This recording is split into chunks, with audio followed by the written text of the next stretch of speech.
تھوڑے سے حصے میں لے گیا بعبدہ اپنے بندے کو. الباء للمصاحبۃ یہ قاعدہ عربیہ ہے جس کو پڑھے لکھے لوگ جانتے ہیں.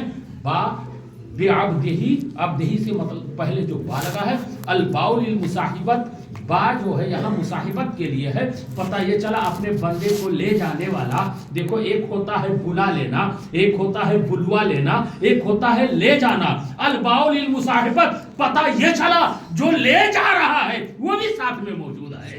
سبحان الذی اسری بعبدہ جو لے گیا اپنے بندے کو رات کے حصے میں, لے گیا اپنے بندے کو. لے جانا سمجھ رہے ہیں نا, کوئی آدمی تھا, پولیس آئی اس کو اٹھا کر لے گئی. سمجھ رہے میری بات, اٹھا کر لے گئی تو لے جانا الگ چیز ہے, بلوا لینا الگ چیز ہے. پتہ یہ چلا جو لے گیا وہ بتا رہا ہے لے جانے والا پاورفل ہے, اس نے جس کو جتنا پاور دیا اتنا موجود ہے. کس کو لے گیا؟ بعبدہ اپنے بندے کو لے گیا. کہاں؟ من المسجد الحرامی الی المسجد الاقصی, یعنی کعبہ سے بیت المقدس تک. معنی یہ ہوگا مسجد حرام سے بیت المقدس تک. اب سوال یہ پیدا ہوتا ہے معراج کہاں ہوئی؟ بیت المقدس میں نہیں, تو شجر توبہ کے پاس نہیں, کہاں مدینہ جہاں بطحہ بسا ہے وہاں نہیں, کہاں وہ لال گنبد کے پاس جہاں موسیٰ علیہ السلام اپنی قبر میں نماز پڑھ رہے تھے نہیں, مسجد اقصی میں نہیں, بیت اللحم میں نہیں. تو آخر بات کیا ہے؟ اللہ لے جا رہا ہے معراج کے لیے آسمان پر, تو آسمان پر لے جانے سے پہلے اس نے فلسطین میں کیوں بلایا؟ مدینہ سے مکہ سے لے جا کر مدینہ کا سیر کروا کر بیت المقدس کیوں لے گیا؟ قرآن تو یہی فرما رہا ہے سبحان الذی اسری بعبدہ لیلا من المسجد الحرام الی المسجد الاقصی, جو مکہ سے بیت المقدس تک لے گیا. یہی قرآن میں ذکر آتا ہے. اور معراج عروج کو کہتے ہیں جو بلندی پہ جائے, بلندی پہ جائے. اب سوال یہ پیدا ہوتا لے کر گئے بھی تو کیسے؟ اصل میں روایت یہ ہے حتیم کعبہ ایک ایسی جگہ ہے کعبۃ اللہ شریف کے جو اردا گرد زمین پڑی ہے اسے حتیم کہتے ہیں. اس حتیم کے پاس ہی حضرت ام ہانی کا گھر تھا. اب یہ ام ہانی کون ہے؟ یہ جو ہے حضرت علی رضی اللہ تعالیٰ عنہ کی سگی بہن ہے, حضرت ابو طالب کی سگی بیٹی ہے, اور ابو طالب کی بیٹی ابو طالب ہمارے نبی کے چچا ہیں, اور حضرت علی نسبتی جو ہے چچیرے بھائی بھی لگتے ہیں. اب یہ اپنی چچیری بہن کے گھر میں رات میں آرام کر رہے ہیں. اب رات میں سونے والا آدمی نماز عشاء پڑھ کر سویا ہے تو سیدھی سی بات ہے دروازہ اندر سے لاک کیا اور سو گیا. اور جب دروازہ لاک کیا تو اب اللہ نے فرمایا اے جبریل جاؤ میرے محبوب کو بلا کر لاؤ. اب دیکھو بلا کر لاؤ, یہاں جبریل امین آتے ہیں اور صرف اکیلے نہیں آتے ہیں, 50,000 ملائکہ کی جماعت لے کر آتے ہیں جن میں حضرت جبریل بھی ہے, میکائیل بھی ہے, اسرائیل بھی ہے, اور ان کے علاوہ 50,000 فرشتوں کی جماعت لے کر جبریل امین آئے ہیں. آنے کے بعد دیکھا تو کھڑکی بند ہے, دروازہ بند ہے, جانے کا کوئی راستہ نہیں ہے. وہ تو فرشتے ہیں کدھر سے بھی جا سکتے ہیں, لیکن محبوب کو بھی باہر لانا ہے نا. کسی کے گھر میں کسی سے آپ ملنے جاؤ, کسی کو آپ بلانے جاؤ تو آپ یہی دروازہ توڑ کر تو اندر جا نہیں سکتے ہیں, اور آپ ایسے ٹائم گئے ہیں کہ سامنے والا سو رہا ہے. وہ راتوں کو جو اپنی امت کے لیے رو رہا ہو خاروں میں, آج بات کیا ہے اپنے کمرے میں سویا نظر آ رہا ہے. کبھی آپ کو سمجھ میں یہ بات نہیں آئی ہے؟ ایک دن ایسا ہوا ہو تو بتاؤ جو راتوں کو اپنی امت کے لیے نہ رویا ہو. لیکن آج بات کیا ہے؟ یہ ٹائم سے پہلے سونے والا نبی تو نہیں ہے نا, آپ سویا کیوں ہے؟ مشیت نے پکار کے کہا نادانو سویا نہیں ہے میرا محبوب, میں نے اسے سلایا ہے, یہ میری حکمت ہے. نبی کو سلا دیا, جبریل امین کو بھیج دیا بلانے کے لیے. جبریل ہے, دروازہ بند ہے, اور جب دروازہ بند ہے اے اللہ دروازہ بند ہے, اگر کھٹکھٹاؤں تو بے ادبی ہوتی ہے, کیوں؟ لا ترفعوا اصواتکم فوق صوت النبی, خبردار اگر تم اپنا ایمان بچانا چاہتے ہو تو نبی کے دربار میں بلند آواز سے آواز مت کرنا. جیسے عام لوگوں کو پکارتے ہو, اپنے پہچان والوں کو پکارتے ہو, اپنے گھر والوں کو پکارتے ہو, اس طرح تم اپنے نبی کو نہیں پکارنا. کیوں؟ اس لیے کہ ادب گاہست زیر آسماں عرش نازک تر, نفس گم کردہ می آئے جنید و بایزید ایجا. نفس گم کردہ حجاج کرام سے پوچھو جو پڑھے لکھے حجاج یا بادب حجاج زیارت مصطفیٰ کرنے کے لیے دربار نبوی میں پہنچے ہیں, دل میں بھاپ بھاپ ابل رہا ہے, آگ لگا ہوا ہے سینے میں رونے کے لیے, لیکن آواز نہیں نکل پاتی ہے. کیوں؟ کیونکہ ادب کی جا ہے. نبی کا اللہ دیکھ رہا ہے کہ ہم کتنی محبت سے اور کتنے ادب سے حاضر ہوئے ہیں, تو زبان سے مانگے یا نہ مانگے, دل تو خود ہی ایسے اعلیٰ دربار میں پہنچ کر مانگنے لگتا ہے نا. امام احمد رضا نے ارشاد فرمایا, لگوا ہیں آنکھیں بند ہیں پھیلی ہیں جھولیاں, لگوا ہیں آنکھیں بند ہیں پھیلی ہیں جھولیاں. کتنے مزے کی بھیک تیرے پاک در کی ہے, کتنے مزے کی بھیک تیرے پاک در کی ہے. اس دربار میں کہنے کی ضرورت نہیں ہے, اس لیے کہنے کی ضرورت نہیں ہے کیوں کہ مانگیں گے مانگے جائیں گے, منہ مانگی پائیں گے. سرکار میں نہ لاہ نہ حاجت اگر کی ہے, صرف دل میں سوچو بس اللہ ان کو خبر دے ہی دیتا ہے. مصطفیٰ اسے جان ہی جاتے ہیں اور اپنی گناہگار امت کے لیے اپنا ہاتھ رب کے دربار میں پھیلا ہی دیتے ہیں. اور جب نبی نے ہاتھ پھیلایا ہو, فرشتوں کے سردار نے آمین کہا ہو, تو خلاق کائنات نے قبول ضرور فرما لیا ہے. میرے ملت کے نوجوان, میرے عرض کرنے کا مطلب یہ ہے کہ جبریل امین ہے. اللہ تیرا محبوب تو سویا ہوا, رب نے فرمایا اندر داخل ہو جاؤ. مولا کیسے؟ رب نے فرمایا کہ اگر دروازہ کھٹکھٹاؤ گے تو بے ادبی ہوگی. علماء فرماتے ہیں جبریل نے اپنا ملکوتی پر چھت کو مارا, شگاف ڈالا, اندر اتر گئے. اور جب اندر اتر گئے تو دیکھا نبی سو رہے ہیں, اور جب نبی سو رہے ہیں تو رب نے فرمایا جبریل بات کیا ہے؟ کہنے لگے اللہ تو جانتا ہے تیرا محبوب سویا ہوا ہے. رب نے فرمایا جبریل تم نہیں سمجھو گے, سوئے ہوئے کو جگاؤ. کیا چادر کھینچنا ہے, کیا آواز دینا ہے, کیا پیر ملنا ہے, کیا سر دبانا ہے, کس طرح جگاؤں؟ تو رب نے فرمایا دیکھ میں نے تیرے ہونٹوں کو اور پیشانی کو کافور سے بنایا, یعنی ٹھنڈک سے بنایا ہے, اور میرے محبوب کو نور سے بنایا ہے. تو ایک نور ہے, وہ دوسرا نور ہے. وہ نور وہ ہے جس کی نور کی عطا سارے کائنات کو ملی ہے, اور وہ نور ہے جو میری عطا ہے. اس لیے ایک کام کرو, اپنے کافوری بے جبین کو اور کافوری ہونٹوں کو نورانی قدموں سے مس کر دو, تلوے مقدسہ کو مس کر دو. تلوا تلوا اللہ اکبر تلوا. قرآن اٹھاؤ. اللہ نے اپنے نبی کے لیے فرمایا, مکہ شریف پہ آقا کریم کے زمانے میں تھے, رب نے فرمایا لا اقسم بہذا البلد, اے محبوب مجھے اس شہر کی قسم.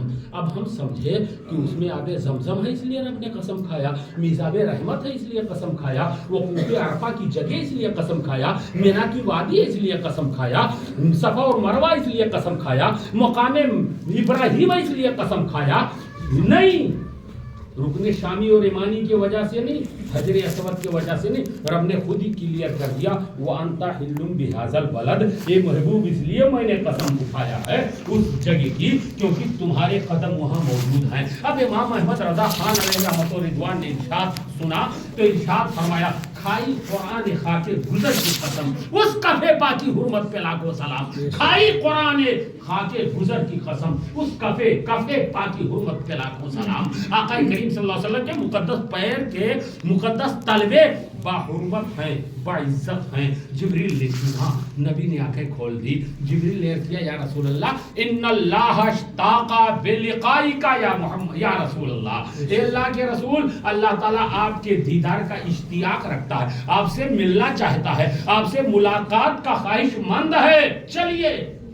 نبی نے فرمایا ٹھیک ہے چلو.